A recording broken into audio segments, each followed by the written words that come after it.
In ancient Rome, Emperor Nero hunts Christians.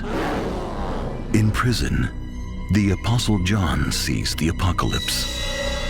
In Jerusalem, Jews revolt in all-out war. For them, it's the end of the world. One Christian woman holds the key to a war of angels and demons that will change the future forever. Chronicles of the Apocalypse is a series of biblical novels by best-selling author Brian Godawa, telling the story of the book of Revelation in the 1st century. 4 supernatural novels. Read them all, from Tyrant, Rise of the Beast, to Judgment, Wrath of the Lamb. Available in ebook, paperback, and audiobook at Amazon.com. That's Chronicles of the Apocalypse by Brian Godawa at Amazon.com.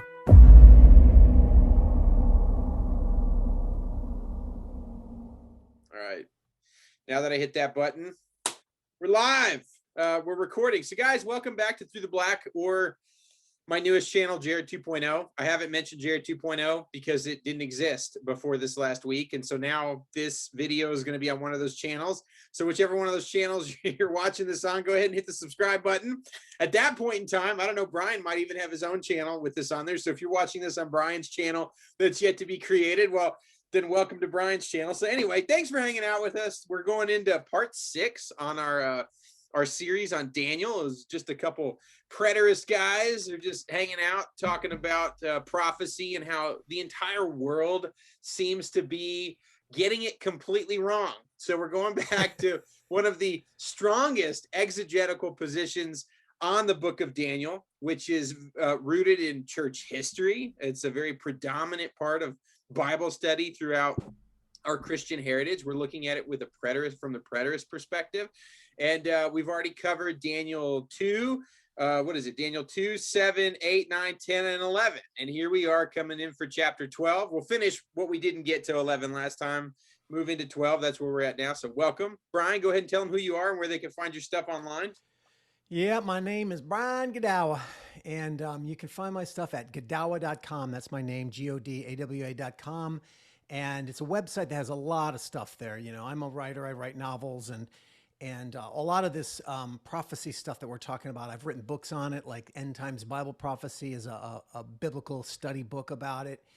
But I've also written a novel series on the book of Revelation as a, fictionalized with Christians in the 1st century. And I bring in a lot of, we go through Revelation and how Christians in the 1st century might have understood it. But I bring in a lot of Daniel throughout the whole series. It's a 4-book series called Chronicles of the Apocalypse. And so a lot of what we're going to talk about today actually is in my novel, and I have references in my novel series, and I have references to it as well. So, I'll bring that up. And so that was one of the impetuses for me to study Daniel a little bit more and get to know it, because it was so relevant. And, most prophecy people do connect some of Daniel's prophecies, particularly, obviously, 12 and even 9 and such, to what we call end times Bible prophecy or last days Bible prophecy. And the problem is when are the last days? When is the end time, the time of the end? And that's where, of course, we differ. You and I, as preterists, we are arguing that the last days were the last days of the Old Covenant, not the last days of the earth. Last days of the Old Covenant, the time of the end that Daniel talks about was the end of the indignation that Daniel talked about in 9, and the end of the Old Covenant and its people. And the new covenant with kingdom with Messiah coming. And that's pretty much the theme of all throughout Daniel. It starts in Daniel 2, as we talked about, and we talked about those 4 major kingdoms that continue to recapitulate or reappear throughout Daniel, throughout the years, the decades of Daniel's life. He starts as a young man there, and he lives to like 90 in Babylon. And all along the way, as each of these various emperors rise up, we've explored these various prophecies that keep to reinforce these 4 kingdoms that were going to mark the times of the Gentiles, which meant the times which were relevant not because of some secular history, but because they're relevant to the redemptive history of Israel, because those are the kingdoms that held Israel in bondage in that area of the world over history until Messiah came. And so we had the kingdom of Babylon, the kingdom of Medo-Persia, Greece, and now ancient Rome. And Daniel began with the metal man statue in Daniel 2, and then we see repetitions of those various kingdoms described as different monsters and beasts in Daniel 7, right? And then Daniel 8 as well. And then 9, we talked about how 9 was the famous 70 weeks passage, which everyone acknowledges, or every Christian scholar tends to acknowledge that that's about the coming of Christ. But it's also about the destruction of the temple that would occur in AD 70. And then we talked about, so we showed how these various chapters would focus on the different kingdoms: Babylon, Medo-Persia, Greece. And last episode, we talked about Daniel 11 and how it was focusing on the third kingdom of Greece, after we already talked about Medo-Persia in the previous chapters. And then we focused on chapter 11, which we went through the tedious historical details that consisted of descriptions of the 6 Syrian wars, so many of them, right? And we tried to go through and make a little bit of that confusing passage less confusing, because the phrase, the king of the north and the king of the south, is used over and over again of different kings at different time periods, but of the same kingdoms. And the king of the north basically had to do with the Seleucid kingdom that also ruled over Syria, which was in the north in relation to Israel, because everything's in relation to Israel. And then the kingdom of the south in relation to Israel was Egypt. And those were two of the kingdoms of the four Greek, Alexander's Greek kingdom broke up into four kingdoms for a period of time, and then they warred with each other. And particularly the king of the north, the Seleucid kingdom in Syria, warred with the Egyptian kingdom in the south. And that was the 6 wars we went over in chapter 11, detailing those to such great detail that, of course, that's why liberals tend to deny that Daniel is prophetic scripture, because it's so detailed that they cannot believe that anyone could possibly get any such detailed prophecies right. It had to have happened, or the prophecy had to have been written after the fact. And so he cheated and lied, right? And so that's the typical liberal stance, is it just cannot believe that prophecy could ever be that true. Certainly not that true, right? And then we talked about how, and now we're rolling into the end of chapter 11, and it's really not, it really is, this next part we're going to talk about really is relevant to chapter 12. It blends in, because now we talked about, that was the Greek kingdom, and it sort of ended at verse 35 with that last, Syrian war that we talked about. And also, wrapped up a little bit about the Maccabean conflict and how that was, leading to the end of Antiochus Epiphanes. And we talked about also something that's going to show up right away in the next verse about these various kings. But what we're going to talk about today now is this infamous willful king, as they call him. Because in verse 36, it begins with, the king shall do as he wills. But the question is, who is that king? And we're going to argue that it's either Herod or Titus. That is, Herod the Great, who was, he was the one who tried to kill Jesus when he was an infant, and or Titus, the Roman general who became Caesar, who ended up destroying the temple of Jerusalem. And Titus was also the one who in Daniel 9, the one who would, the prince to come, who would come on the wing of abominations and bring to desolate the temple, right? That was Titus. And so that's a possibility that he might be this next character. A lot of futurists believe this jumps ahead thousands of years into the future to some future Antichrist, future to our time even, or maybe on the earth now, right? That kind of a thing.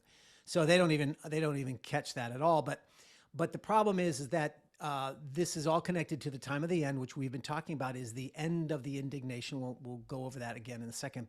And then it goes into from that willful king, when he's destroyed, the time of the end comes with Michael and the great trouble and all time of trouble and all this.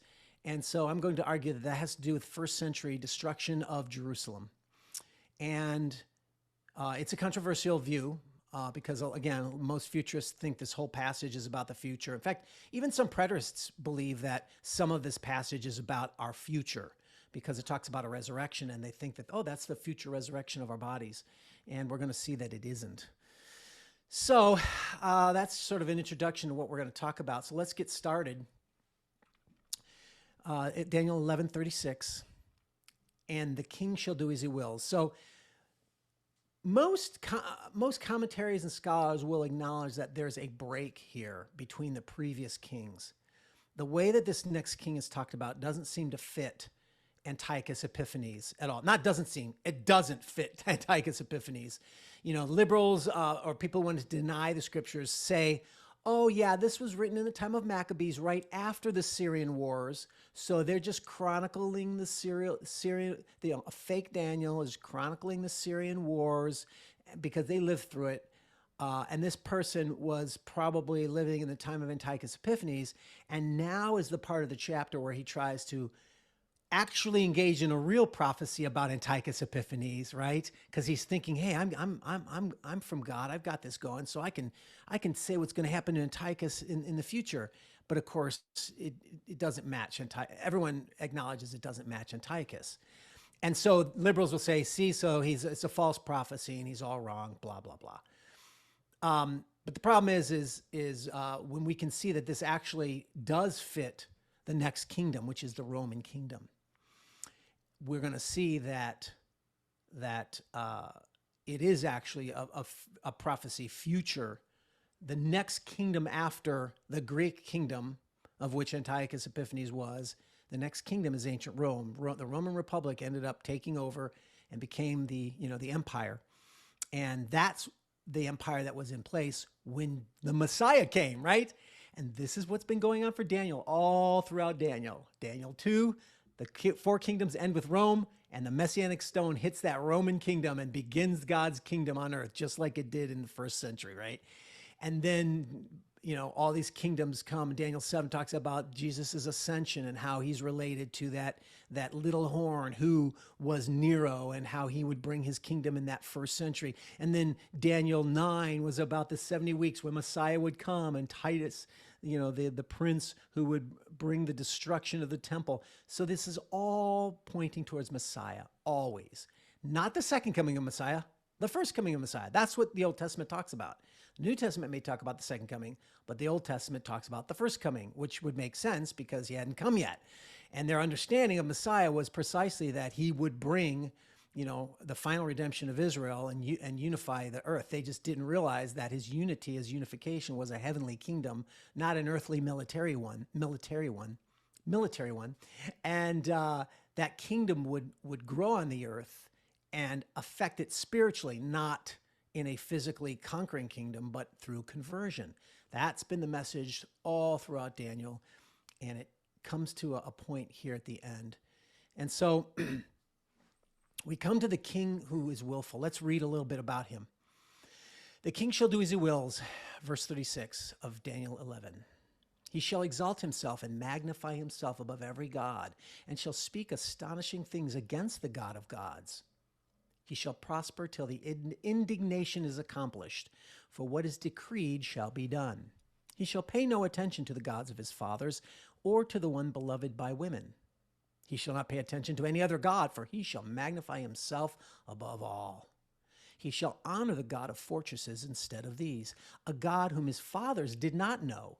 He shall honor with gold and silver, with precious stones and costly gifts.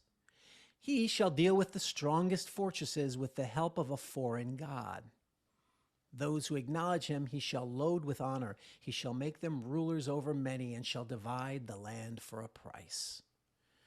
And we're going to stop there because the next part is then a new sort of attack starts, a new war. Now, I've mentioned that throughout this series, we've drawn a lot from the book by J. Rogers, which is called In the Days of These Kings, a preterist commentary on Daniel, highly recommended. Now, Jay, but in this section, I'm going to be drawing from other sources because Jay Rogers makes the argument that he thinks this next section is talking about Julius Caesar in particular, but then it expands to encompass all, the line of Roman Caesars.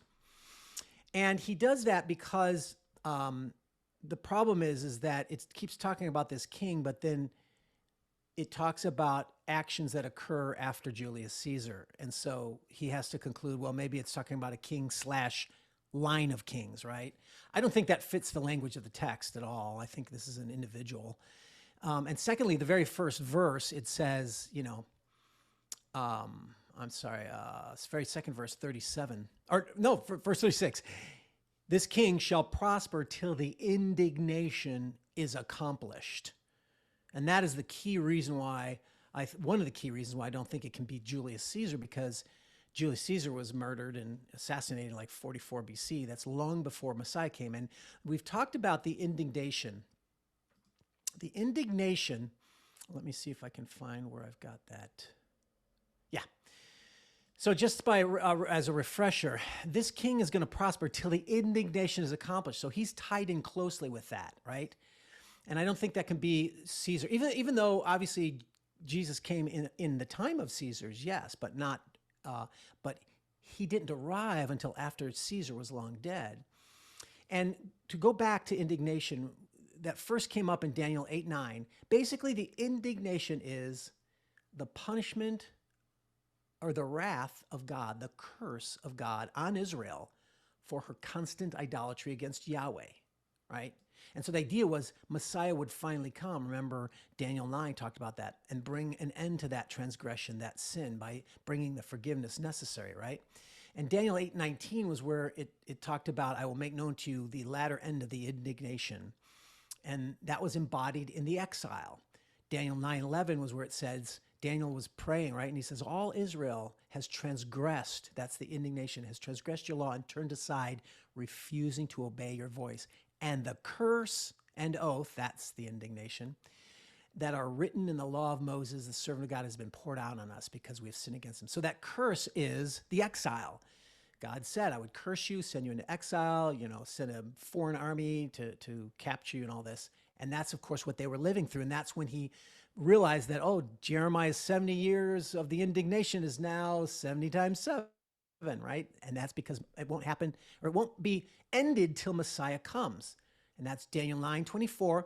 It's not as distinctly, term isn't used, but it's the same concept. 70 weeks are decreed to finish the transgression, to put an end for sin and atone for iniquity. What is that sin? It's not finish all sin. It's to finish the transgression of the people of Israel, right? Their sins had been filled up, the measure of their sins, and it finally came to that point where Messiah comes, judges Israel, brings the new covenant people into marriage with him. So that's the end of the indignation, is deeply connected to coming of Messiah. And so that's why I don't think Caesar can be that. Of course, then you say, oh, well, but it's the line of Caesars. But then it sort of doesn't, it really, it's like your, what's it called, ad hoc, where you're just sort of changing the definition of king as needed.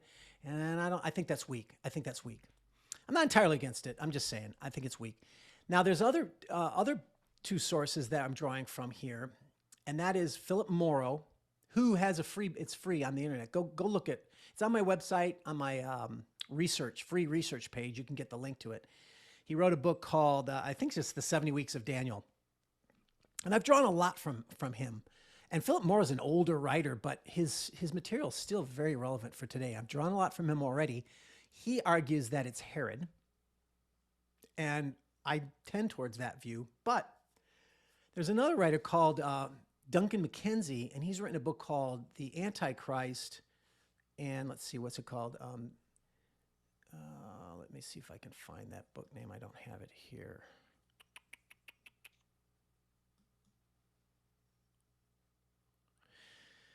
It's called, there it is, The Antichrist and the Second Coming, a Preterist Examination. Now, he's kind of he's not a full preterist, but and I don't agree with some significant amount of his stuff, but he has some really good points and arguments. And he argues that this is Titus. And while I don't, while I'm not sure that that's the case, I think he makes some good arguments. So I'm gonna, if it won't take up too much time, I'll throw them in. But I'm gonna focus on Herod. The problem here is that, so, there's a gap between, of over 100 years or more from the end of Antiochus to, to Julius Caesar, which starts the Roman Empire. And then Herod is shortly after that. He kind of overlaps with Caesar. But it's a contiguous kingdom. Ancient Rome is the next kingdom right after Greece. So we talked about this in the past that, when I make arguments that, adding 2,000 years and changing the meanings of all these kingdoms, it's not ancient Rome, it's ancient Rome revived. Those are all arbitrary because they're not in the text. But that doesn't mean that the text covers every single king in every single kingdom. So there's a jump in kings, but there's not a jump in the kingdoms. That's the key. So this is the next kingdom, the ancient Roman kingdom. And like I say, I'm going to make an argument for Herod and explain some of the things about Titus. First of all, the king shall do as he wills. We've already talked about this, that this is a phrase that's used of many kings. It's a repetitious prophetic phrase used of any king who acts godlike, basically, in its simplest terms, right? He does whatever he wills, like he's a god, right? Daniel 8:4 used this phrase of Cyrus the Great. He would do as he pleased. Daniel 11:3 used this term of Alexander the Great. He does as he wills. Daniel 11:16 used the same phrase, he does as he wills, of Antiochus the Great. Daniel 11:28 has used it about Antiochus Epiphanes. And now this is being used of this new king. Oh, and one other thing. Excuse me. Got a dry throat tonight. Most scholars do acknowledge that there's this jump in the syntax of the passage, and that's why they think it's a different king. And it is warranted in the text is the point I want to make. Okay, so we've already talked about how it cannot be Antiochus Epiphanes, but there's several reasons. There's more reasons than that. First of all, he didn't exalt himself above every god like this one does. He didn't reject the gods of his fathers or worship a god unknown. He worshiped the Greek pantheon, and he put the altar of Zeus on the altar in Jerusalem. So he didn't reject those, right? So he doesn't fit this. And he also wasn't in the end, the time of the end. And he didn't die, he didn't die there around the Holy Mountain, which is in Israel. He died in Persia. So those are some of those reasons. I won't focus on that, but the liberals will try to bring that up. So now let me address the Titus one on here. Here's what Duncan McKenzie writes. He says, it should be noted that Titus was given authority over the province of Syria. So if we're in the ancient Roman Empire by this time now, we're moved on to that next empire. In the first century, Titus, who was the son of Vespasian, who was a general of Nero's army. Ultimately, Vespasian became emperor after Nero, and Titus became emperor after Vespasian. As a matter of fact, when Vespasian became emperor, they were just finishing up their siege of Jerusalem and destroying Jerusalem. And Titus was, as Vespasian's son, representative in Israel at that time, was called imperator as well. He represented the emperor as well. So in a way, it was kind of emperor himself by representing him, right? So he writes that Titus was given authority over the province of Syria, which is the domain of the king of the north, in around mid-AD 69. So we're in the midst of the Jewish wars with Rome. Titus is given that province because Rome has all these provinces and they're the shifting sort of leadership. And it was at that time that Vespasian turned his attention to taking over the Roman Empire because Nero had died.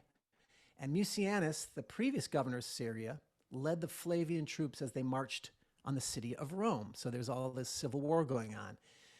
Thus, the authority of the king of the north was fully transferred to Titus at this time. And Titus would make a second invasion of the Holy Land later on. So that's what Duncan writes. Now, Philip Morrow, who talks about Herod.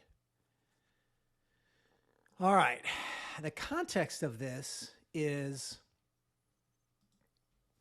Herod comes around, let's see. So around 63 BC, Pompey of Rome conquers Judea around 63 BC. So this is, 100 years after Antiochus Epiphanes.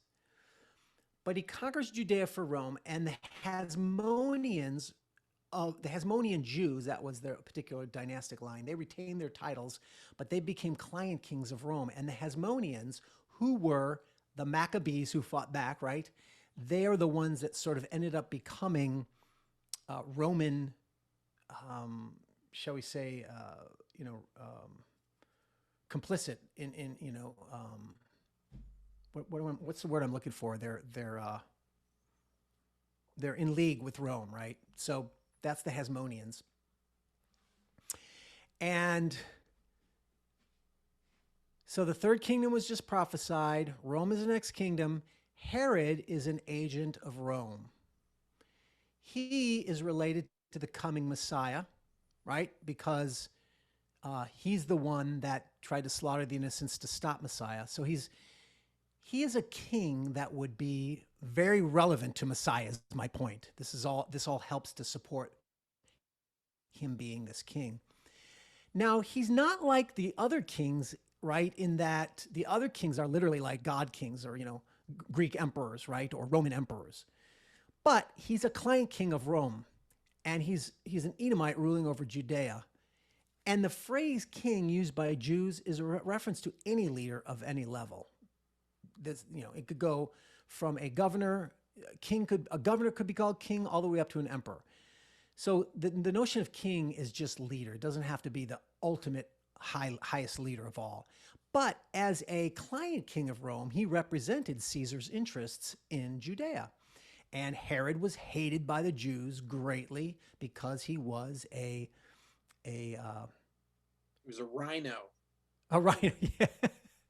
What's that word? Like accomplice to crime or whatever, Yeah. Yeah. Yes. Cohort. So he was a cohort.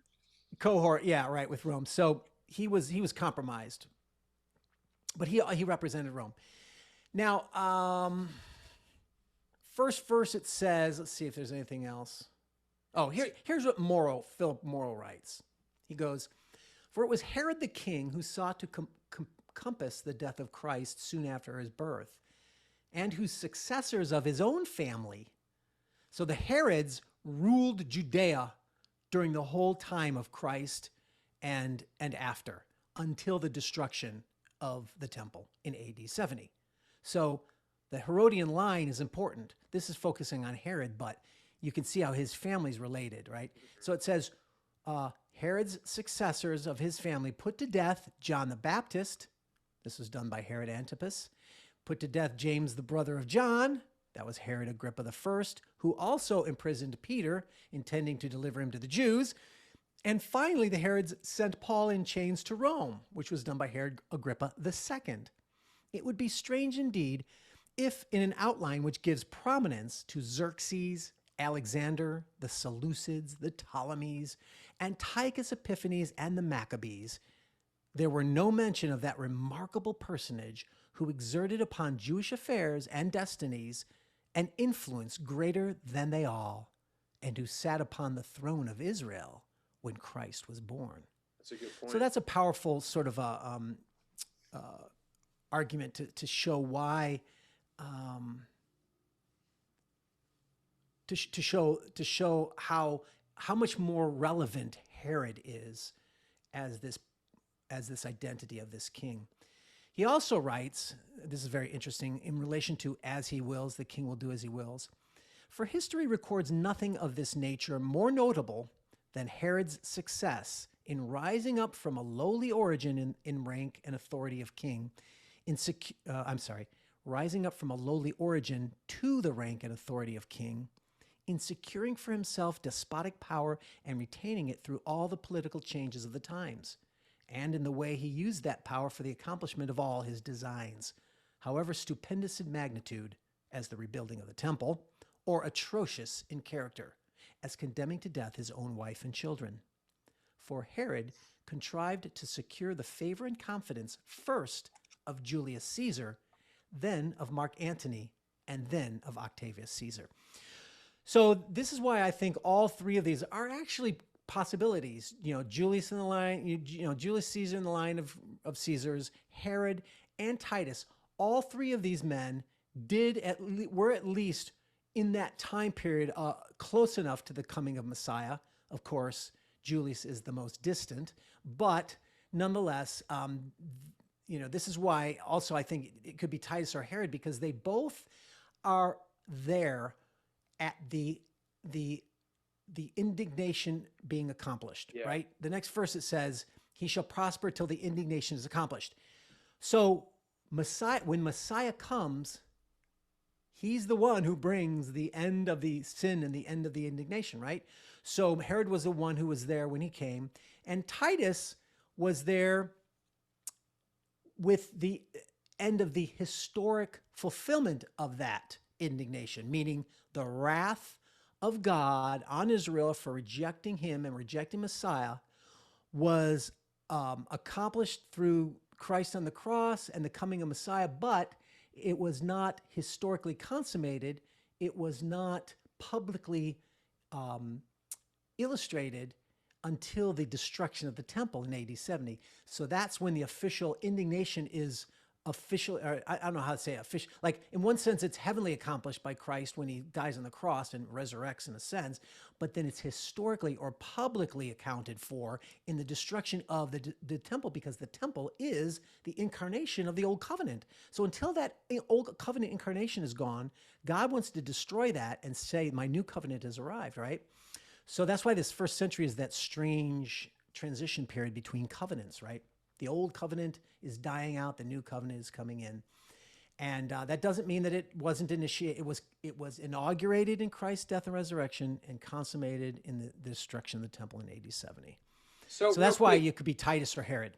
So let me ask you this real quick. So just back up in 30, what was it? I just lost it. Where is it at? In 36, where it says that he'll speak astonishing things against the God of gods. Are we just talking about a long history of that man's life, just sort of blaspheming and profane? Because you have the line of Herods, right? So you have multiple Herodians in that family that span that time frame, right? Yes. So is this passage, because I know sometimes it's like differentiating between an actual king and like a kingdom, that kind of thing can be somewhat interesting in the study. So are we talking about a specific Herod there? One specific it's Herod the Great. Herod the Great. My argument here is that this isn't the line of Herods, it's Herod the Great. And Herod the Great had influence on his line, but all this is about Herod the Great. And so, it says he shall exalt himself, magnify himself. Remember the little horns? The same phraseology, right? They shall speak blasphemous things. So this is just saying this king is just like the other ones, just like the little horns, right? And and Herod did. I mean, we have ample evidence through Josephus and other, historical writers that Herod did exalt himself and magnify himself above gods. He was an Edomite, and he was ruling over Judea, which made him a sort of a hybrid. So he pretended to follow the rules of Judaism, but he actually didn't believe in Yahweh, right? And the Edomites actually worshipped other false fertility gods and stuff, but the Edomites came from Esau. And so you've got Jacob and Esau, and so there was that split there, but some of the Edomites claimed Yahweh as their god. So it's this sort of weird mixture, his background as an Edomite, which made him, in the Jewish eyes, very pagan. That's why they didn't want him ruling over Israel, because to them he was pagan. But he still supported and outwardly sort of supported the Jewish faith, even though he wasn't one. And that's what I think this is speaking about. And, don't forget, Herod tried to slaughter the Messiah because he thought Messiah would take over his throne, right? So that's magnifying himself above every god and speaking astonishing thing against the God of gods. Where is this Messiah? I want to worship him, but actually wants to kill him, right? This is just language referring to that Herod was an infidel playing around with these gods, but he thought himself above them, including Yahweh. I can't remember, when did Herod the Great die? Because I'm just trying to keep in my head the timeline too, because Herod the Great, he was dead before, Paul's dealings with Herod. That was a different Herod, right? So I'm not going to go into all. There's all these stuff about like when was Jesus exactly born and when did Herod die? And typical scholarship tends to argue Herod died before Jesus, but conservative or confessing scholarship has some really good arguments that Herod died a couple years after Jesus was born, probably around 1 BC. I'm sorry, not 1 BC. 1 BC. Wait. 0 BC? No, 1 BC, I think it was. I don't know what and Jesus was born probably around 5 or 4 BC, right? So Herod dies a few years after Jesus. That's why he tried to kill Messiah, right? So so that's his reign. But that's why it's interesting because it's almost like the coming of Messiah actually ends Herod's reign, ends this king's reign, which would make sense within the context of Daniel, right? So, and then we already explained how he would prosper till the indignation is accomplished. And that means when Messiah arrives, for what is decreed shall be done. So when Messiah arrives, it is set in motion. And it says, he shall pay no attention to the gods of his father. Oh, let me first throw out Titus. Mackenzie argues that Titus did the same thing. And there is evidence of this where Titus, when he destroyed the temple, he set up standards of Caesar in the temple and accepted worship of himself as God over all the other gods.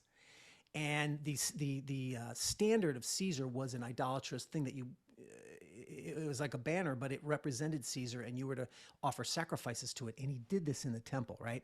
But there's also Jewish legend, even Jewish, not Christian, Jewish legend talks about how Titus, when he was in the temple, he mocked and said, "Where are their gods, the rock in whom they sought refuge?" And they say that this was the wicked Titus who blasphemed and insulted heaven. He entered the Holy of Holies with his sword, slashed the curtain. So even Jewish legend paints Titus as this one who's magnifying himself above every god. And look, the Romans worshipped power. Yeah, they worshipped these other gods, but Titus, he was very driven by power. And he definitely spoke against the God of gods. And his destruction of the temple brought the end of the indignation, at least historically speaking, or publicly.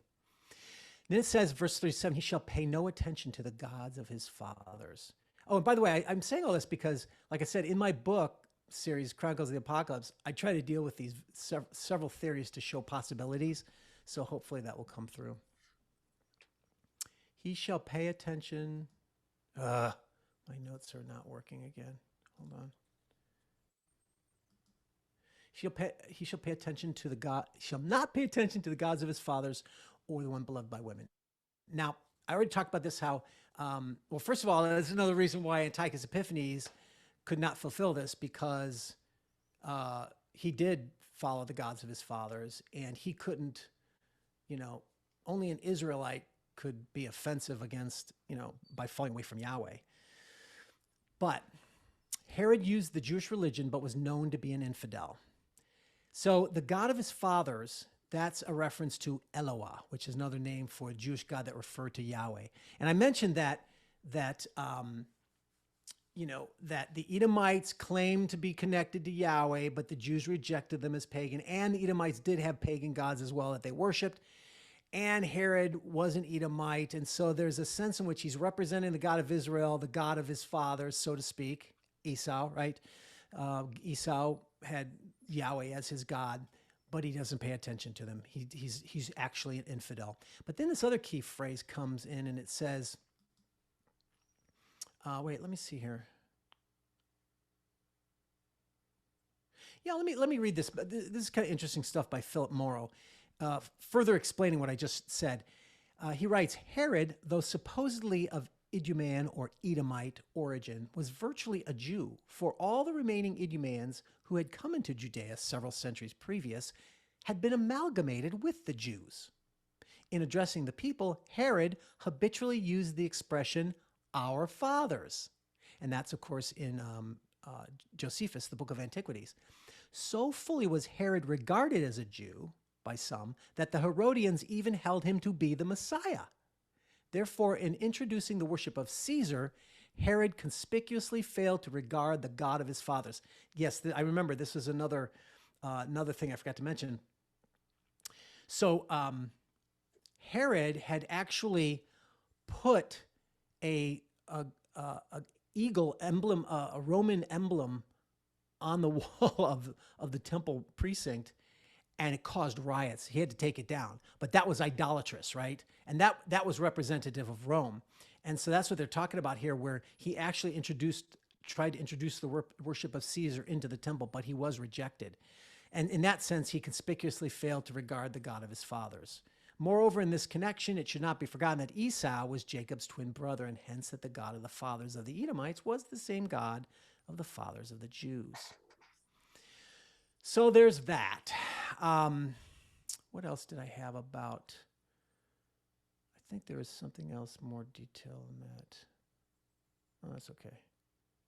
All right. All those little details in history about even like hanging the eagle in the temple district. Where is that found? Is it a Josephus thing or? Yeah, it's all in Josephus. I don't have it at the tip of my tongue here. That's okay. I don't have it in my notes. I actually do. I know I have it somewhere in here, so maybe I'll run up against it again. But I didn't write it down there.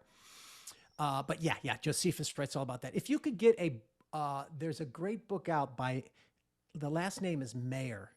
Maier, and it's called The Essential Writings of Josephus.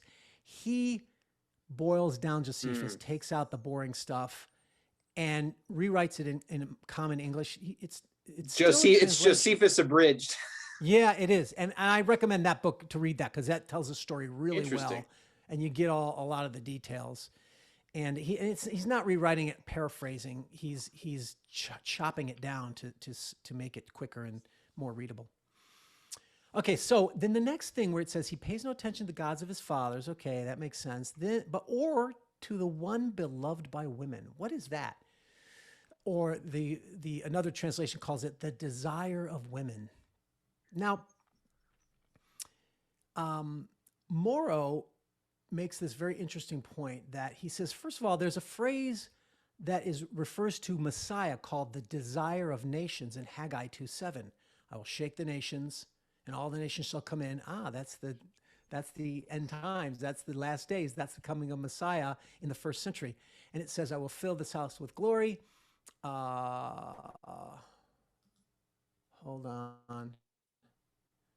I don't have the right verse there. It should be. You're going to have to do your own word study. The desire of nations. That is a known phrase, a messianic phrase. I think it's somewhere in Haggai.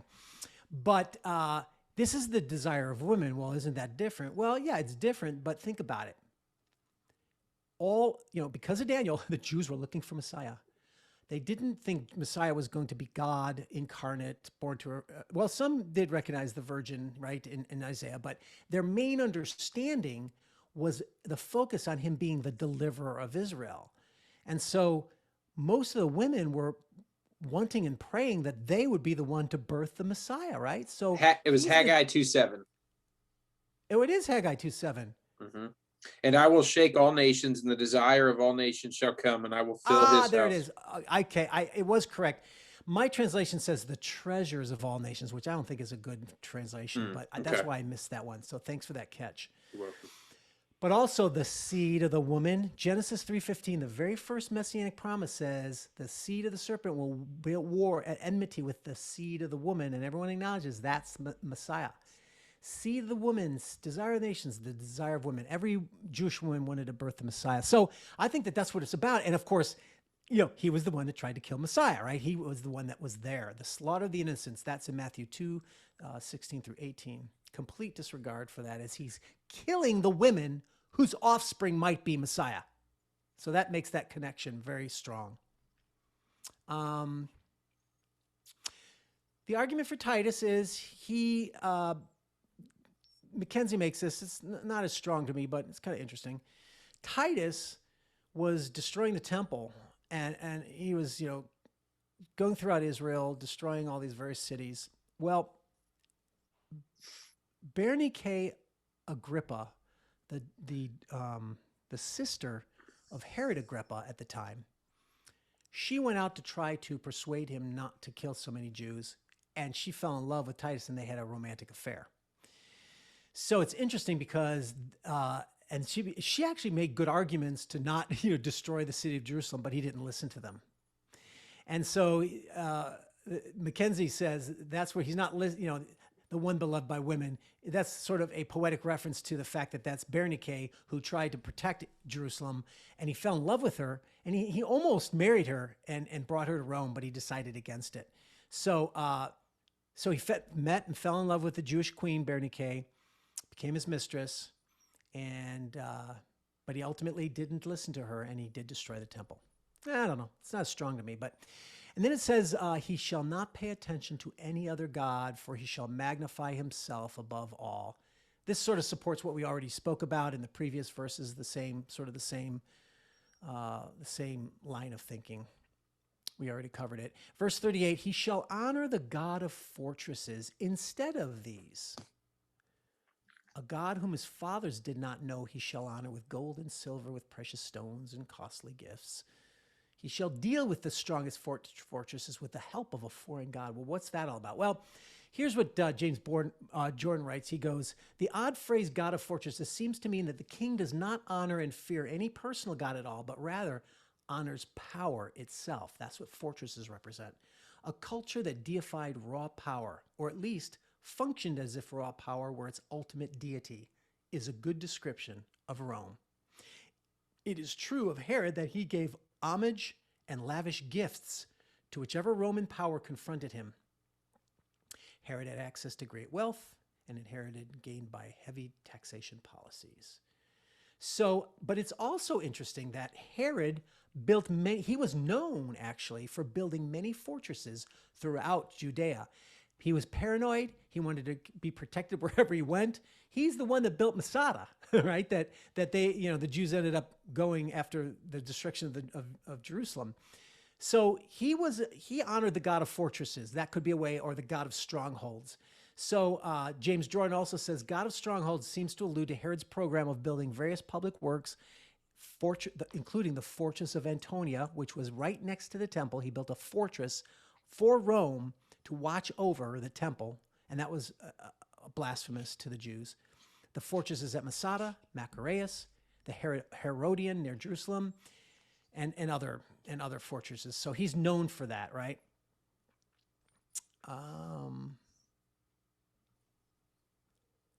Forces. Here's what Philip Morrow says about forces.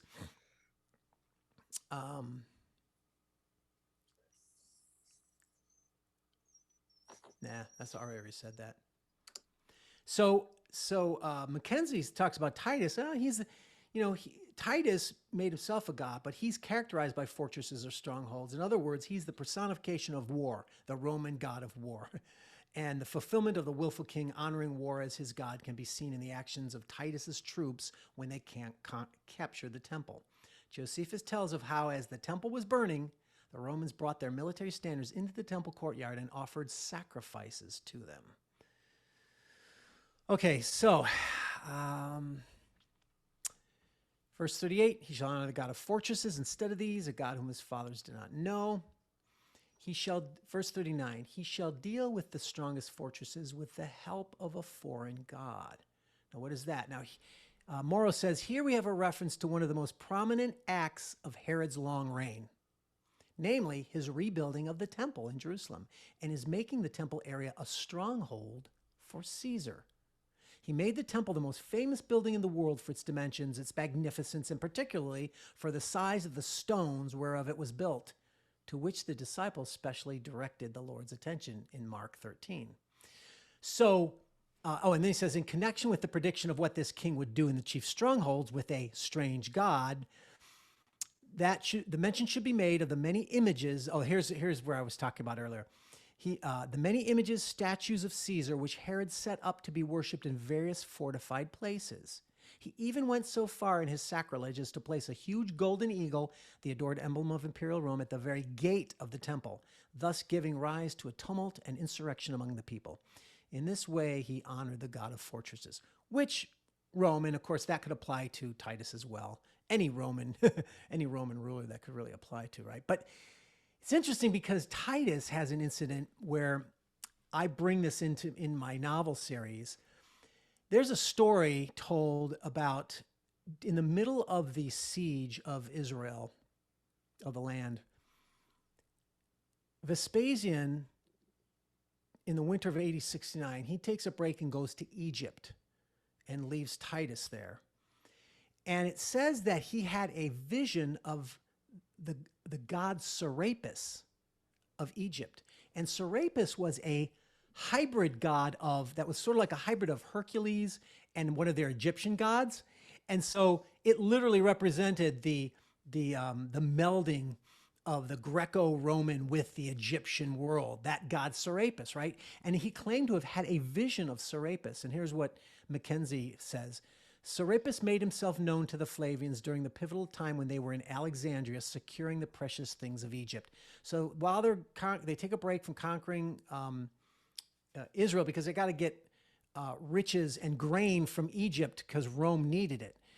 So he says to help them finance their takeover of the Roman Empire, they needed that power base from Egypt in order to take control of the empire because Nero had died and everyone was battling over it.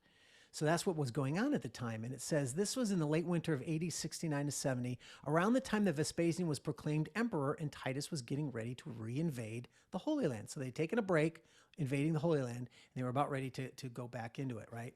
So it's kind of interesting that he had this vision. And let's see, there's actually Tacitus, the Roman historian, writes, these events gave Vespasian a deeper desire to visit the sanctuary of the god Serapis to consult with him over his imperial fortune.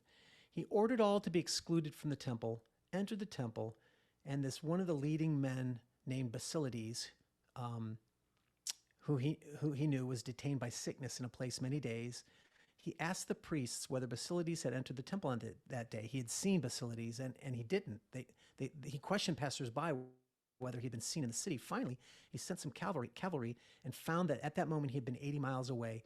So basically, Vespasian had this vision of Basilides, this high priest, with Serapis in this temple, and Basilides technically wasn't even there, so it was a vision. Anyway, that vision, talked about, Vespasian, you're going to have power and all this kind of stuff, so it encouraged him to continue on. That's kind of an interesting little side story. I actually have that story in my series, Chronicles of the Nephilim, because I thought it was so interesting. I just went. I was looking up Serapis because I've never really even looked at him. They have some odd pictures of him with this cylindrical thing on his head. This is interesting. Yeah. Not that it's important. It's not important to what we're doing right now necessarily, but it is very interesting. But back to Herod, and again, I hope I'm not confusing people. By giving these two options and talking about one that I think is stronger, one that is a little bit weaker, we have to all have humility and acknowledge that we may be wrong, and people who speak with certainty as if they are prophets themselves know this is the only way to interpret this passage. It's really an act of extreme arrogance. The truth is, I think it's Herod, but I'm open to other views because other people make some good arguments, and we need to be open. And I hope that makes that point without making people feel like, well, who could it possibly be? We don't know who it is. Everybody seems to fit it, right? Well, they don't. I think some fit it stronger than others in some areas. The point here is that we never have absolute knowledge. Let me ask you this, because this is something I was thinking about the other day. I really am curious about your thoughts on it. So it's really interesting to me as we go through Revelation and Daniel, looking at the possibilities, and I guess more than anything, making the case that the preterist interpretation is more than a valid interpretation, and that there's some possibilities here that can be conjectured, but at the end of the day, there something from history fits this, is what this is talking about, not something yet to come, right? So the question that I have, though, is, do you think as the church continues to mature, there will come a day where our understanding of historical events will increase, and so even further clarity will be brought to Daniel and Revelation where it hasn't yet? Or do you think it's not that important to understand it 100%, and that it's not something God is intending to give us? That's a good question. I don't speculate about that. I don't know. It would be nice as a post millennial, who believes that the kingdom will grow. I also feel like, well, I think some clarity will grow, but truly, we are sinful creatures to the end until we're resurrected, until we're changed, right? And so, as long as there's sin in the world, even with Christians, and we're not just sin, finitude, right? I mean, our knowledge is very small, and we're always going to end up being wrong about some things. So no, while I think that some clarity can occur, like right now, I think a lot of people are growing. Preterism is growing because it does make more sense, and other views like dispensationalism is being demolished by history. And as time goes on, I think that it will become less viable, right? And so therefore more will become preterist. I do believe that, and I hope for that, but I don't necessarily think we're all going to become certain of it, And I think there's going to be questions to the end, absolutely, And this is one of them, people you've got people disagreeing over how to understand the Trinity within Orthodox Christianity. There's disagreements over how to understand the Trinity, exactly what length, so there's always going to be disagreements and interpretation differences, so I don't sweat that, to me, it's the big narrative. And I think what we've been seeing here is that it's the big narrative that I've been telling. This is how it all fits. That's why I would think people would see this is a better fit, what we're talking about here, than this crazy, goofy notion of the future, arbitrary 2,000 years and some future Antichrist and of all this speculation. And everybody keeps changing their definitions over the years. So they keep changing their prophecies, their false prophets over and over again. Right now, we have false prophets in Christendom going around saying, they're claiming all these fulfillments of prophecies, just like they did 50 years ago, like Hal Lindsey, a false prophet, right? Hagee, a false prophet. And they make these predictions, then they don't occur, and then they just change them.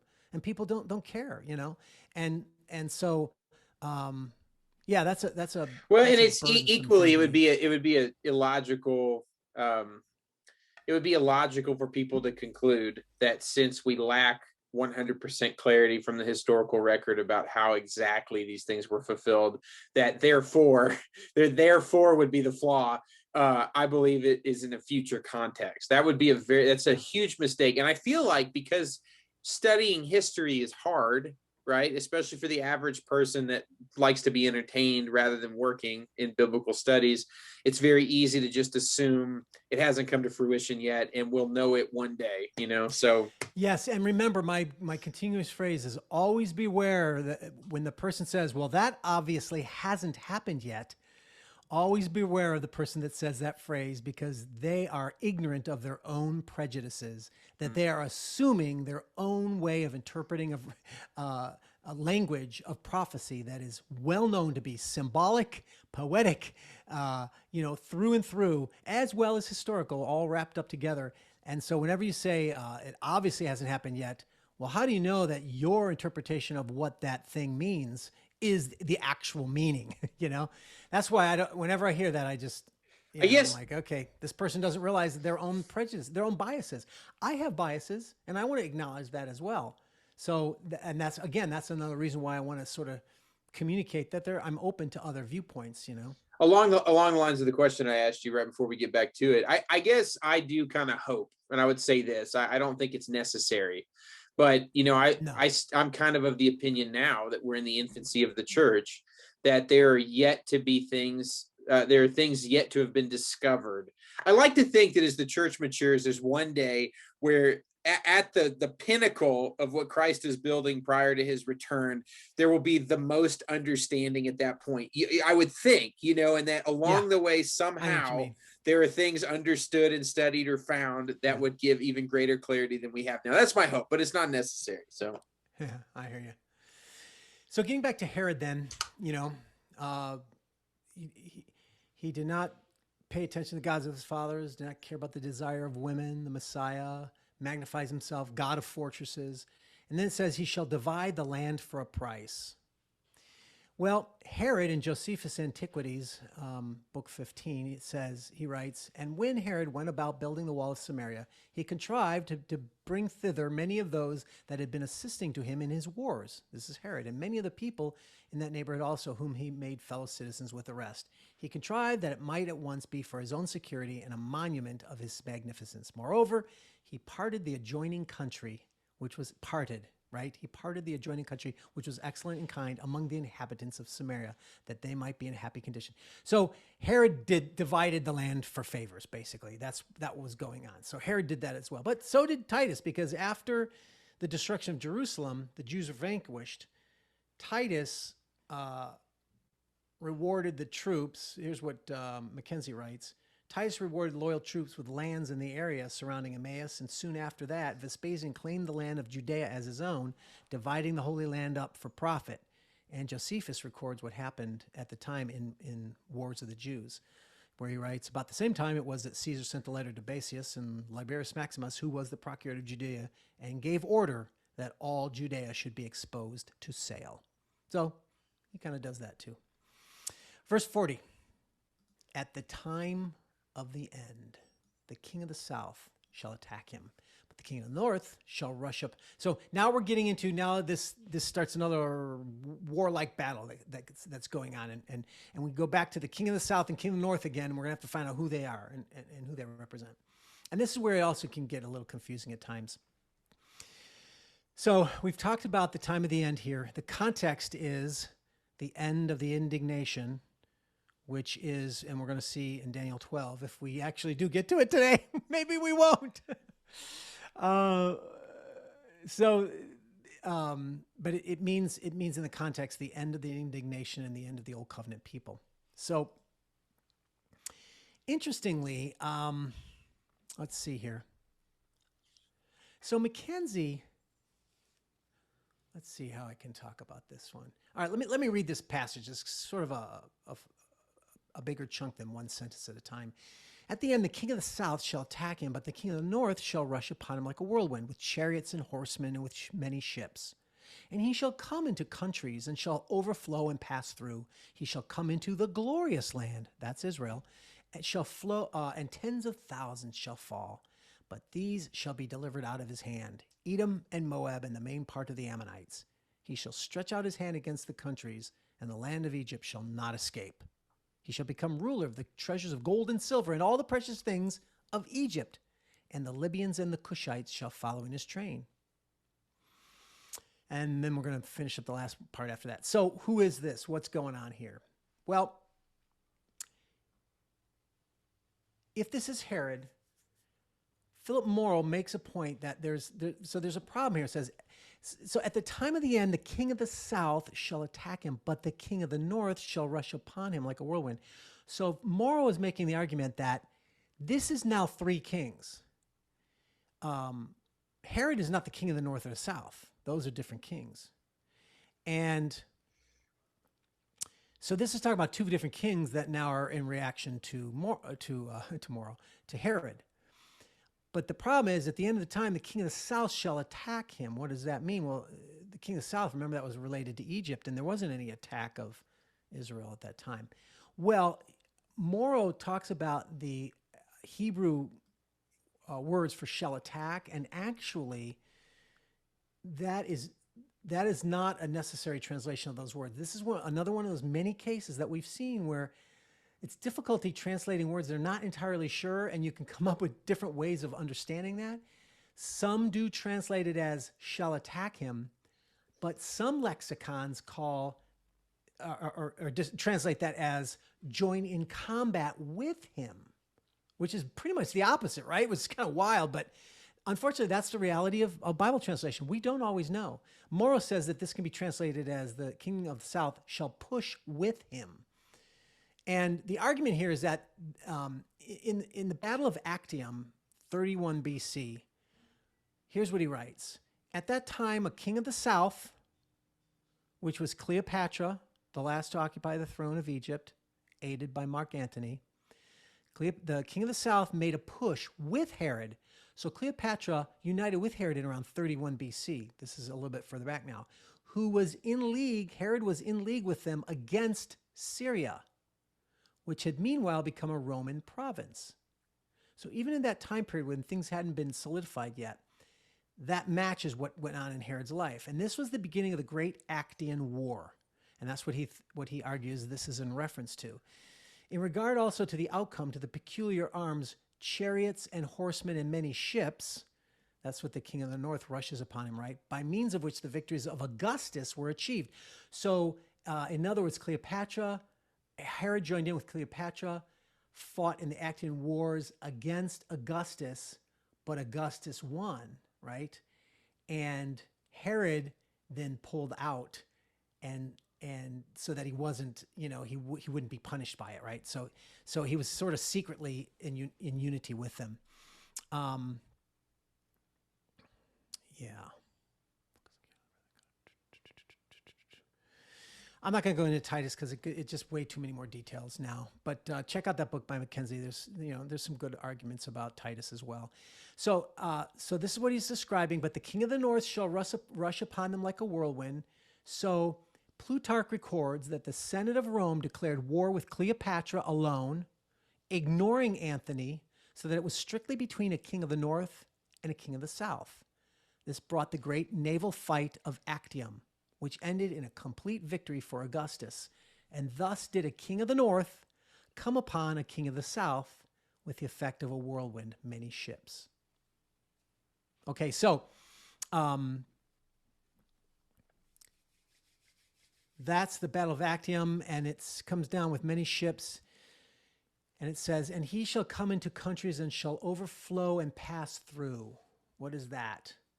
Well, Cleopatra, James Jordan writes this, Cleopatra was ruler of Egypt, not Antony. So the king of the south was actually a queen, and that he who comes into the lands and floods is not Herod, who was already in the land, but Octavian, the king of the north. Octavian would storm against Antony, not Herod, and then victorious at the Battle of Actium, Octavian would overflow and take over the whole region. So that's, again, I guess, reflective of what we were just talking about. Verse 41. And he shall come into the glorious land. So notice, what's the he? Who's the he? Right? It's the king of the north. And at this time, it says, he shall come into the glorious land and tens of thousands shall fall. Now, Mackenzie says this is Titus. When he came into Israel, he brought in the tens of thousands fell during that 3.5 year, siege of, conquering of Israel. So that fits him. But if this is Herod, it makes sense because Octavian entered Palestine after that Battle of Actium, where Herod switched sides and allied with him. This is what I mentioned earlier. So Herod switched sides by that time, and then Octavian sent an expedition into Edom, Moab, and Ammon under a general named Aelius Gallus, who was joined by men from Herod, but the expedition was unsuccessful. So that's what actually happened in history. That's what James Jordan writes about. And that matches this, where it says, verse 41, he shall come in a glorious land, tens of thousands shall fall, but these shall be delivered out of his hand, Edom and Moab and the main part of the Ammonites. And by the way, this is another reason why, the futurists, it doesn't fit a futurist scenario, because there is no Edom or Moab or Ammonites. There was back then, and guess what? It matches the history, right? But those nations are long gone, and you have to spiritualize those and make them into symbols if you believe in the futuristic interpretation. But this actually did happen in that time, and that's when Herod switched sides. And then verse 42, he shall stretch out his hand against the countries, and the land of Egypt shall not escape. He shall become ruler of the treasures of gold and silver and all the precious things of Egypt, and the Libyans and Cushites shall follow in his train. All right, so meanwhile, following this Battle of Actium, Octavian conquered other countries, including Egypt. Antony and Cleopatra committed suicide. People are familiar with that part of the story. Octavian, and thus Rome, gained control of Egypt's great wealth, and under Cornelius Balbus, Rome went on to conquer Libya and Ethiopia, as the text talks about. The things of Egypt, the Libyans, and the Cushites shall follow in his train. The mention of gold and silver harkens back to verse 8, where the desirable vessels of gold and silver were taken from the king of South into Egypt. All right, and then verse 44, but news from the east and the north shall alarm him, and he shall go out with great fury to destroy and devote many to destruction. What is that? Now, this is what James Jordan writes about it. He says, there's a multiplication of reports that come to Herod during the lands around his own. Daniel 11, 40 through 43 is one flowing narrative that fits the king of the north. But now the he shifts back to the willful king, Herod, because the northern king would not hear reports from the north, his own identity. Compass points are identity markers. So remember how we talked about how it's always talking about he does this, he does that, and it's like it shifts between kings, and sometimes you don't even know who they're talking about anymore, right? This is one of those cases where it's difficult. You look closely. Who's he? Who's he? Well, he's been talking about this kings of the north and kings of the south, but then all of a sudden it says, but news from the east and the north shall alarm him. Who's him? Now it's shifting back to Herod. We were talking about the kings of the north and south, but now we're shifting back to Herod, the willful king, because the king of the north wouldn't hear anything from the north. He's in the north, right? So he's making the argument then that Herod's son Antipater, then at Rome, conspired to have letters sent to Herod stating that two of his older sons had slandered Herod to Caesar. Herod then had them killed. This is where Herod killed his own family members. Antipater then conspired to kill Herod, but Herod caught wind of it and had him killed. These were the troubling reports from the north. Throughout those last months and weeks, Herod was tormented by horrible diseases and was continually enraged. And it was at this time that he burned alive the men who tore down the golden eagle he had put on the temple gate. We talked about that earlier. He put it up, they tore it down, and he ended up burning them alive. So this is where he shall go out with great fury to destroy and devote many to destruction. And it says, and he shall pitch his palatial tents between the sea and the glorious holy mountain, yet he shall come to his end with none to help him. Titus actually did this in the destruction of Israel. He did pitch tents on the northwest side and round about Israel. So technically, he actually fulfilled that between the glorious holy mountain, which is, of course, Mount Zion, where the temple was. But here's where it's kind of interesting. So this fits Herod in the sense that mountains, it's talking about mountains, right? The glorious holy mountains are habitations of deity. And the glorious mountain has to be Jerusalem, the Jerusalem mountain, the temple. So this may be Herod's attempt to establish his holy mountain in imitation of Yahweh. So Jordan writes this. He says, Herod had two, and I've been mentioning Jordan. He's got a book called The Handwriting on the Wall, a commentary on the book of Daniel. There's a lot about it that I don't really care for the way he interprets, but he has some helpful things, and this is one of them. Herod had two palaces in Jerusalem, one in the temple area, which is blasphemous, right? And one in the upper city. Attention is called to this here because it is one more indication of Herod's trying to usurp the place of the Messianic king. He is seeking to take over God's garden, but Jesus is the king. So remember, we talked about how, he tried to kill Messiah because he thought he wanted to be Messiah, right? So he's got all this Messianic pretensions. He builds his fortresses, God of power. He also, pollutes the temple area by building his own, palaces there in that area. So this is, and the glorious holy mountain, the mountain is a habitation of deity. So there's a reference here to that idea of, Herod as king is violating God's holy divinity, right? In the way that he's living. But then it says, yet he shall come to his end with none to help him. And here's what Jordan writes about Herod, which is kind of interesting. He says, why is attention given to these events out of the many in Herod's reign? So Herod ended up dying of worms, a very miserable death, right? And that matches it perfectly. But he says, I believe it is because these events, A, fully established Rome's domination over the Near East once and for all, B, ended the separate history of the South, thus bringing to an end the Alexandrian history that began in Daniel 11:3. Remember, kings in the north and south, that ends all that. And C, it established Octavian Caesar, soon to take the name Augustus, as ruler of the Roman Empire, thus setting the stage for the events described when Daniel's sealed book is reopened in the book of Revelation. And he writes that Herod died universally hated, having murdered members of his own family over and over, slaughtered faithful Jews, and disgusted the Romans. The end here hints that the ungodly king was destroyed as a consequence of his daring to build pavilions for himself on the holy mountain. So he died soon after Jesus was born, soon after the slaughter of the innocents. How'd you say he died? Did you say he died of worms?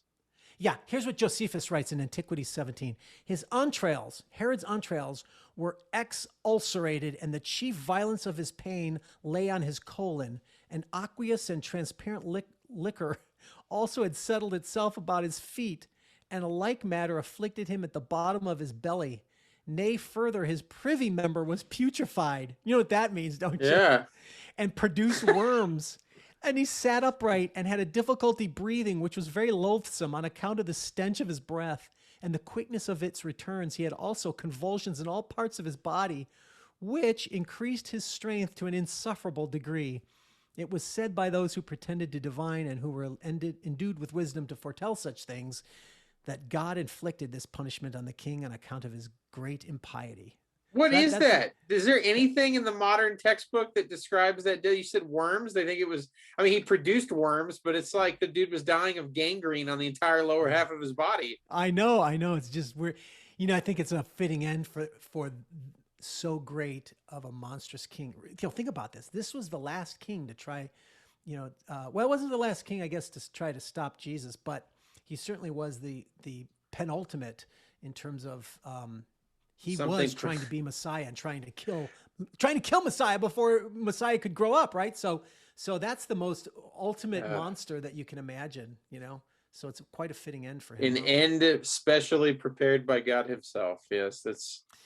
Now, I want to bring up something here again, you know, that one of the reasons why I like the Titus thing. So the cool thing about Duncan McKenzie is, so Duncan McKenzie talks about this, and it says, yet he shall come to his end. And Titus didn't die after he conquered, right? He went on to become Caesar and lived for a few more years, and, you know, he died later. But the argument is made, well, that can't be Caesar because Caesar didn't come to his end then. Now, Caesar did set up his tents, so to speak, his armies between the sea and the glorious holy mountain when he besieged Jerusalem. But yet he shall come to his end. What does that mean? Well, throughout Duncan McKenzie's book, he actually brings in the divine council, the Watcher interpretation, into his interpretation. And I think it's a legitimate way of, especially for those of us in that camp. Remember, Daniel talked about the Prince of Persia, the Prince of Greece. These were clearly supernatural beings who had powers over the earthly kings, right? So Daniel is the one who actually talks about this very thing, right? And so he makes the point that that actually this is a passage that's talking about the kings, but that these kings are connected to the spiritual kings over them. So at this point, the passage is talking more about that supernatural entity who the demonic entity that filled that king, and he thought that was Titus, right? And that's the end of that being's power, because with the coming of Messiah, with the coming of the new covenant, that being no longer has power, right? So it's, Titus and the ruler over Titus, there's a unity there that Daniel has talked about in the past. Now, it's not clear here. It's not explicit here, but Mackenzie interprets it within that context. And so he says, look, when Paul talked about the end of the Antichrist, that was to happen after he captured the temple, the man of sin in 2 Thessalonians, right? The man of sin. He uses the Greek word that katarge, the Lord will destroy with the brightness of his coming. And people assume that means a literal death. But he says the word does not necessarily mean physical destruction, but rather carries the sense of being rendered powerless or made useless. Katarge is the word used in Hebrews to describe how Jesus neutralized Satan at the cross. Remember, it says, through death, Jesus destroyed him who had the power of death, that is the devil. Satan wasn't destroyed at that time, but he was destroyed in terms of ceasing to exist I'm sorry, he says he was not destroyed in terms of ceasing to exist in AD 30. Rather, his spiritual power and authority were brought to nothing at that time. And so it is with the spirit of Antichrist working through Titus. It was rendered powerless at AD 70. So he's saying that coming to an end is the end of that power of that spiritual being behind Titus. Like I say, I'm not as strong on that interpretation, but I thought that's kind of a cool approach to it, and does fit it does fit Daniel in a way that I kind of agree with. So it's kind of an interesting thing.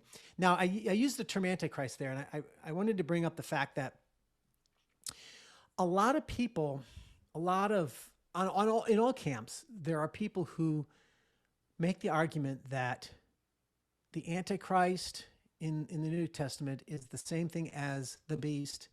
It's the same thing as the man of sin in 2 Thessalonians 2, right? The man of sin must be revealed, who places himself above all and seeks to be worshipped in the temple, right? And they also think that that's this king as well, or the wing of abominations in Daniel 9. So they link all these together and they say it's the same person. And that's why Mackenzie thinks Titus is the Antichrist. He's all those, every time it's talking about that Titus is the one. The problem is that I don't think that they have to be linked or have to be the same characters. Number one, the phrase Antichrist is actually, let me get it. The phrase Antichrist is, as it's understood today, is not biblical. This belief that there's an individual man called the Antichrist who's going to rise up in power, make a covenant with Israel or whatever, and all this stuff, no such thing exists in the New Testament.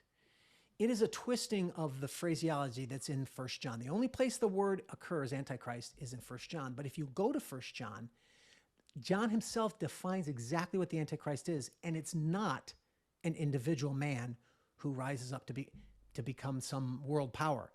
It's described as anyone who denies Jesus Christ. And particularly in that first century, the Jews, who were supposed to be God's people, were denying Christ and persecuting Christians. So they particularly were called Antichrist because of that, right? They've got the curse of God upon them. That's what John is pointing to. So he says in 1 John 2:18, children, it's the last hour, and you have heard that Antichrist is coming. Oh, there it is. Isn't that it? Well, no, Antichrist means just a spirit of being against Christ, right? So now many Antichrists have come. Therefore, we know it's the last hour. So John, before AD 70, in that first century, considered it the last hour, and many Antichrists were already here. And what is the Antichrist? He defines it in verse 22. Who is the liar but he who denies that Jesus is the Christ? This is the Antichrist, he who denies the Father and the Son. Anybody who denies Jesus is the Christ is Antichrist. It simply means against Christ. There's no reference to anything about an individual coming who's a world power or anything like that. Anybody, it's like saying anti-Christian or anti-Muslim, right? That's all it means. So there's no individual called Antichrist. And so that's why I don't tend to use that term Antichrist, but some people do, like Duncan uses that term. So I wanted to bring that point out because they link, like I say, they link them all together. And I also think the man of sin, which we'll go over that passage eventually, that I think the man of sin is actually Nero. I also think that the little horn in Daniel 7 is Nero. I don't necessarily think they're all the same. I don't think he's the same as this king here, though, because every prophecy is relevant to a specific fulfillment of events, and they don't have to always be the same character. You know what I'm saying?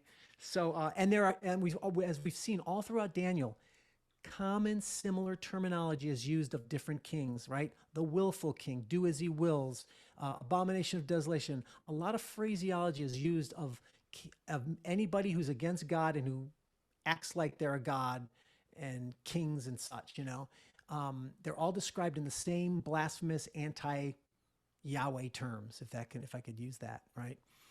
So I just want to make that point for those who are making that connection. Which that's a big point to make. And I guess I don't have anything technical to add to it. I think you said it quite well, but Um, dude, it's easy for one of us to say that. For somebody listening to this the first time, it sounds like heresy.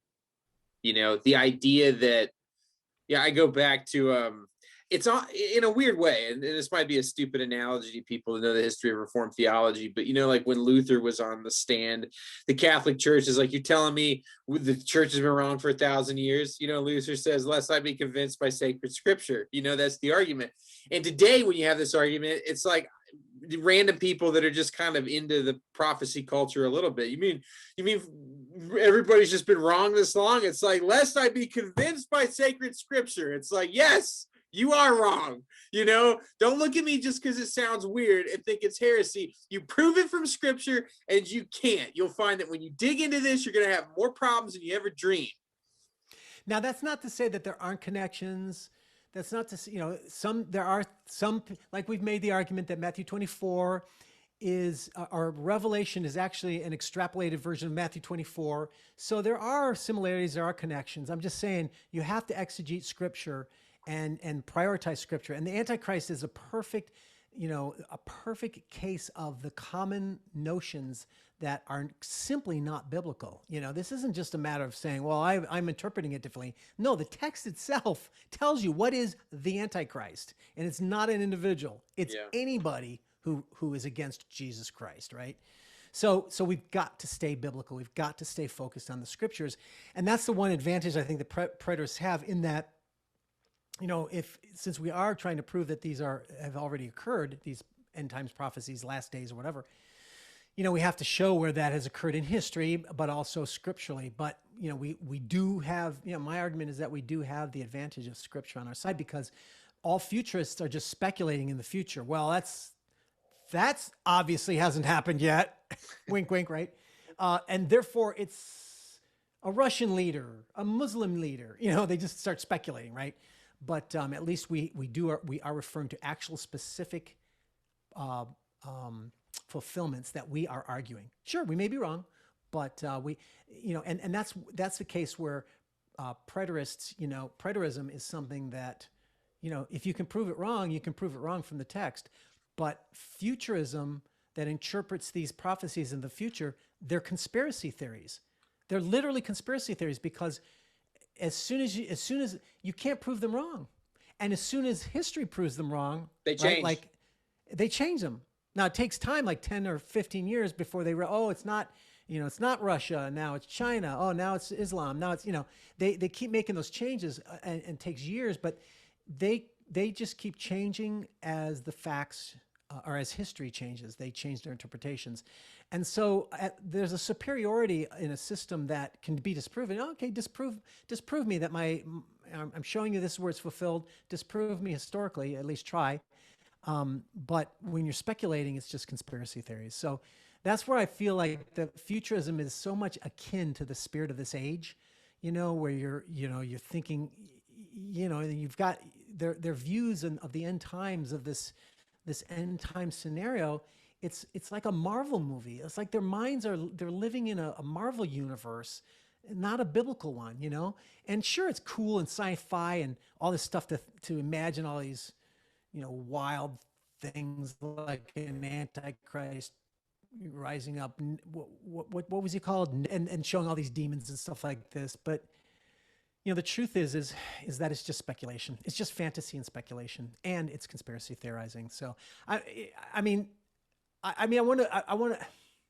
don't want to be arrogant myself. I'm jumping to my conclusion about what I believe about it to explain why I think that, but it's done in the context of, hey, prove me wrong. If you can prove me wrong biblically and historically, then do so. But don't tell me your interpretation is the right one and I'm the heretic when you are speculative and you're always wrong. Historically, you're always wrong. You keep changing, right? So that's just something to keep in mind, So the next thing I want to say, I'm actually going to wrap this up because this is already an hour and a half, and chapter 12, there's a lot to talk about, a lot of cool stuff. I think as much as this. So it'll be another hour and a half. So I don't want to, we'll take that up on the next episode. We'll finish in 12. But I just want to say that, but what's the point? Remember, it was all talking about Herod. This now we're in the fourth kingdom, the ancient Roman Empire.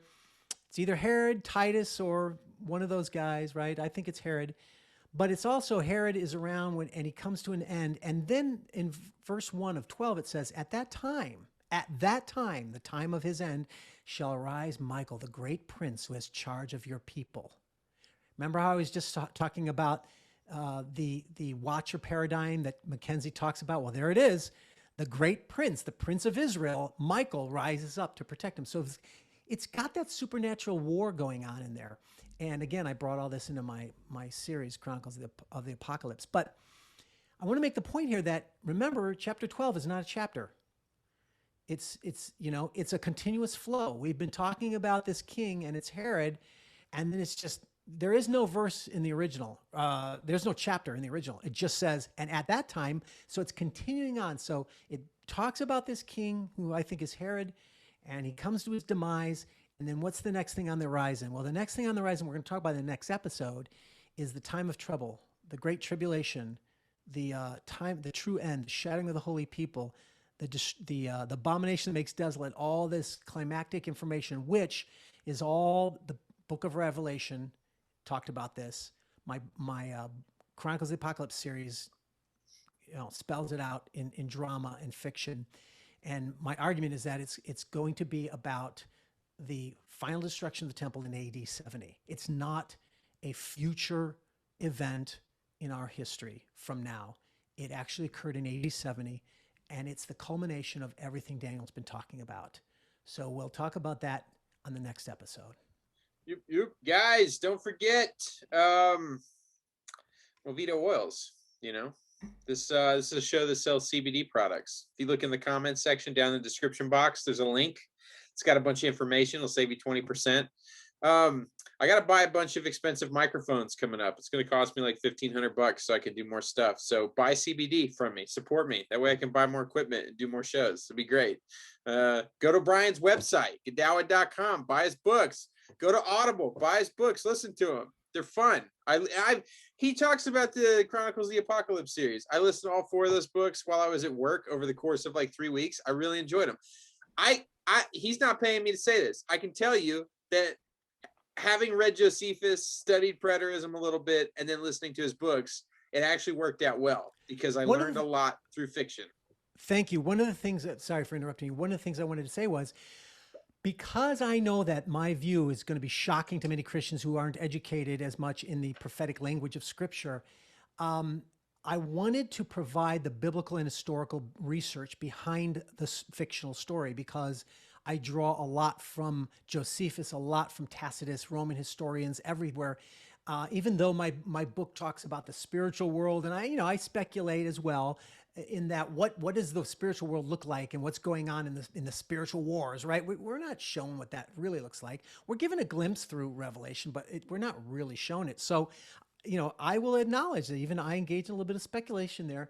But the point is I give the biblical basis and the research behind everything. So as you're reading the book, if you go, where do you get that from? You see a footnote, you jump over and you can read it. And I'm not just giving citations from books. I'm actually pulling massive quotes from scholars to explain why I'm using this interpretation as I'm using it. So it turns out that each of my books, there is as much footnoting text as there is story text. Now, that's for those of you who want the research behind it. If you just want to read a good yarn and draw in the spiritual stuff that way, you can get you can get all of it that way too. But I just know that a lot of Christians want that proof, because I know I do. So I provided that for people if they wanted it. All the books are in audio book, paperback, or ebook, exclusively on Amazon. You have a hardback now too. You offer them in hardback? Yeah, that's right. That's right. Now they've allowed me to offer hardbacks, and so I've definitely made them to be available in hardback. That's cool, guys. You're lucky. We still have this. Was actually supposed to be our last show in Daniel, but you lucked out. Now you get one more. We've got we're gonna do more than one. We got other ones coming down the pike. Trust me. We'll do chapter 12. We've got a 3 or 4 week break or something. I don't know. Brian's got some big life. No, we'll do the next one. I can finish the next one next week. I can make that happen. Perfect. But then we'll take a 3-week break. Awesome. Guys, we'll see you next week. Thanks for hanging out with us. Through the Black, Jared 2.0 or Godawa Unscrolled. Don't even know if that's a thing yet. It might be. Peace.